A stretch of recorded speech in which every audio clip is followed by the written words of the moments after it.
Hello प्यारे बच्चों, आज हम कक्षा 5 चैप्टर 13 स्वामी की दादी पढ़ेंगे।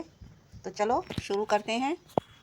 बैठक और भोजन कक्ष के बीच कम हवादार अंधेरे गलियारे की बंद सी कोठरी में स्वामीनाथन की दादी अपने सारे सामान के साथ रहती थी। उनका सामान था 5 दरियों, 3 चादरों, 5 तकियों वाला भारी भरकम बिस्तर, पटसन के रेशे का बना एक वर्गाकार बक्सा और लकड़ी का एक छोटा बक्सा जिसमें तांबे के सिक्के, इलायची, लौंग और सुपारी पड़े रहते थे। रात के भोजन के बाद स्वामीनाथन दादी के पास उनकी गोद में सिर रखे लौंग इलायची की गंध भरे वातावरण में अपने को बहुत प्रसन्न और सुरक्षित महसूस कर रहा था। बड़ी प्रसन्नता से भरकर वह बोला, ओ दादी, तुम नहीं जानती राजम कितनी ऊंची चीज़ है। उसने दादी को राजम और मनी की पहले दुश्मनी और फिर दोस्ती की कहानी कह सुनाई। तुम्हें पता है उसके पास सचमुच की पुलिस की वर्दी है? स्वामीनाथन बोला, सच? उसे पुलिस की वर्दी क्यों चाहिए? दादी ने पूछा। उसके पिता पुलिस अधीक्षक हैं, वह यहाँ की पुलिस के सबसे बड़े अफसर हैं। दादी काफ़ी प्रभावित हुई। उनका सच में काफ़ी बड़ा दफ्तर होगा, उन्होंने कहा। फिर उन्होंने उन दिनों की कहानी सुनानी शुरू की जब स्वामीनाथन के दादा रोबदार मजिस्ट्रेट थे, जिनके दफ्तर में पुलिस वाले कांपते हुए खड़े रहते थे। उनसे डरकर खुखार से खुखार डाकू तक भाग खड़े होते थे।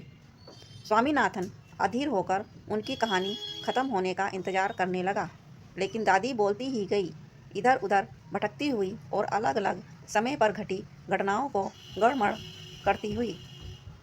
बस काफ़ी है दादी, उसने रूखे स्वर में कहा। मैं तुम्हें राजम के बारे में कुछ बताना चाहता हूँ। जानती हो उसे गणित में कितने नंबर मिलते हैं? सारे नंबर मिलते होंगे, है ना? दादी ने पूछा। अरे नहीं, उसे 100 में से 90 मिलते हैं। चलो अच्छा है, लेकिन तुम्हें भी मेहनत करके उसकी तरह नंबर लेने चाहिए। तुम्हें पता है तुम्हारे दादा कभी कभी ऐसे उत्तर लिखते थे कि परीक्षकों को भी चकित कर देते थे।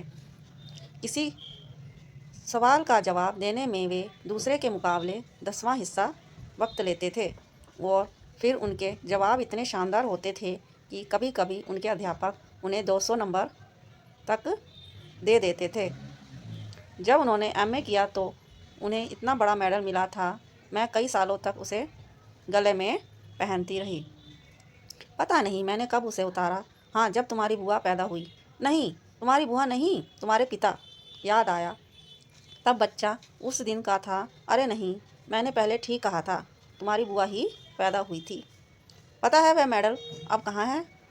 मैंने वह तुम्हारी बुआ को दिया और उस बेवकूफ़ ने उसे गलाकर 4 चूड़ियाँ बना ली, और वह भी इतनी मामूली सी चूड़ियाँ कि मैं हमेशा कहती रही हूँ कि हमारे परिवार में उस जैसा मामूरख कोई नहीं। और अब बस भी करो दादी, तुम बेकार की पुरानी कहानियाँ सुनाती रहती हो। क्या तुम राजम के बारे में नहीं सुनना चाहती? हाँ हाँ बोलो। दादी, जब राजम छोटा सा लड़का था तो उसने शेर मारा था। सच? बड़ा बहादुर लड़का है। तुम यह बात मुझे खुश करने के लिए कह रही हो? तुम्हें यकीन नहीं हुआ होगा। स्वामीनाथन ने बड़े उत्साह से कहानी शुरू की। राजम के पिता एक जंगल में डेरा डाले हुए थे। राजम उनके साथ था। अचानक 2 शेर उन पर झपटे और एक ने पीछे से हमला करके पिता को गिरा दिया। दूसरे ने राजम का पीछा किया। राजम एक झाड़ी के पीछे छुप गया और वहीं से गोली चलाकर शेर को मार डाला। दादी, क्या तुम सो गई? उसने कहानी खत्म होने पर पूछा। नहीं बेटा, सुन रही हूँ। अच्छा बताओ, कितने शेर आए थे? 2 शेर राजम पर झपटे थे, दादी ने जवाब दिया। स्वामीनाथन दादी के गलत जवाब से चिढ़ गया। मैं तुम्हें इतनी ज़रूरी बातें बता रहा हूँ और तुम नींद में ना जाने क्या उल जलूल कल्पनाएँ किए जा रही हो। अब मैं तुम्हें कुछ नहीं बताऊंगा। मैं जानता हूँ तुम क्यों ऐसा कह रही हो।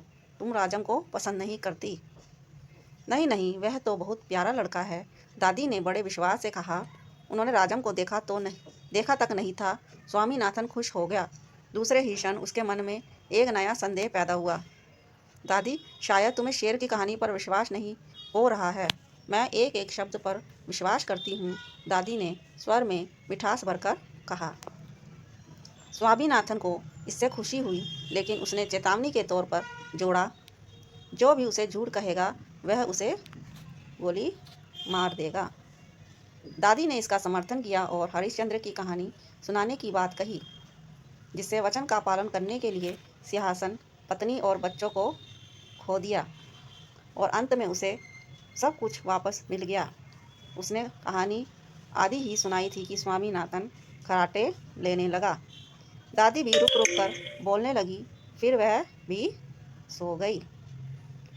इस पाठ के लेखक श्री R.K. नारायण जी हैं। बच्चों, चैनल को लाइक सब्सक्राइब ज़रूर करें। Thank you.